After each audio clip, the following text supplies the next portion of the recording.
Lu mau jadi produsen, lu mau bikin, lu mau jadi kreator gitu kan, lu mau jadi builder, lu mau bikin sebuah company, lu mau bikin sebuah perusahaan, atau lu cuman mau jadi konsumen gitu. Yang konsumen ini kerjanya ngapain? Cuman check out di Shopee, ya kan, bayarnya juga pakai pay later ya, walaupun nggak punya kerjaan. Terus akhirnya minjem-minjem duit ke sana ke sini, gali lobang tutup lobang. Dia ngerasa dia bisa layak gitu mendapatkan apa yang dia sebenarnya nggak mampu.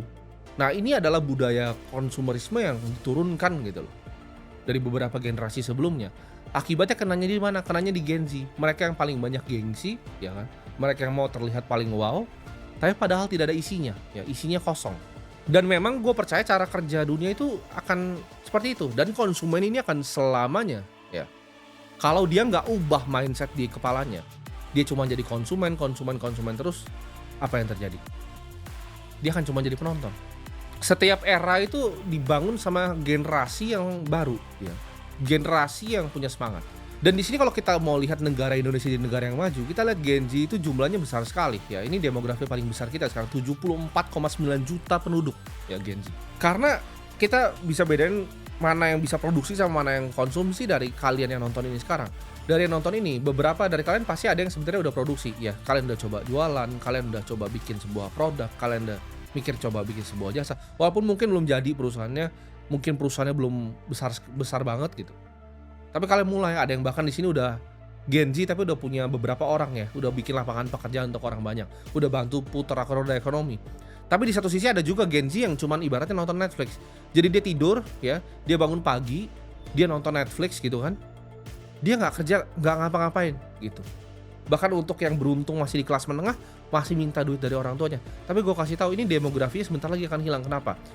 Karena dunia itu bekerja dengan cara yang sangat unik, dan ini adalah fenomena yang sedang gua lihat sekarang terjadi di depan mata kita semua. Jadi jangan kira lu kelas menengah lu adalah orang yang nyaman, tidak ya.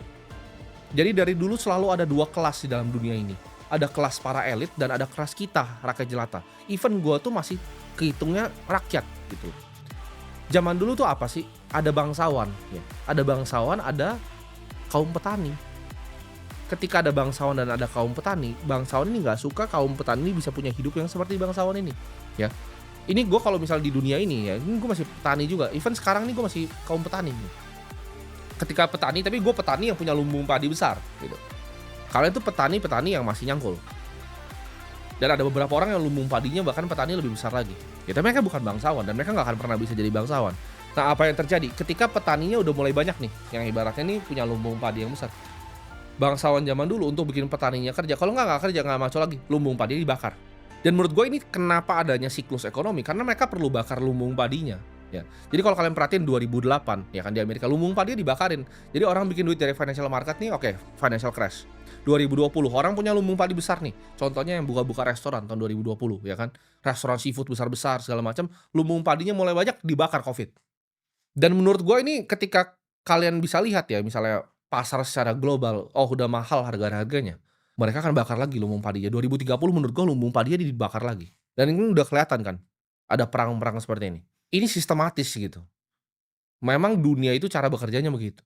Jadi kalian jangan kira lu di kelas menengah, lu cuma nonton Netflix, ya kan, lu scrolling TikTok, lu ngerasa, "Oke, gue pengen bikin bisnis," gitu kan, nggak pernah kesampean cuman sampai dia bikin PT doang.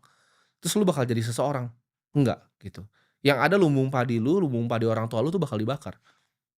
Karena bisnis yang lu kira aman gitu kan, misalnya bisnis distribusi orang tua lu ini aman gitu. Enggak aman zaman sekarang, ya. Karena teknologi sangat cepat berubah. Pekerjaan yang lu kira aman di depan komputer, ini mungkin 3 tahun lagi, 5 tahun lagi udah nggak ada. Karena semuanya bisa diotomatisasi sekarang.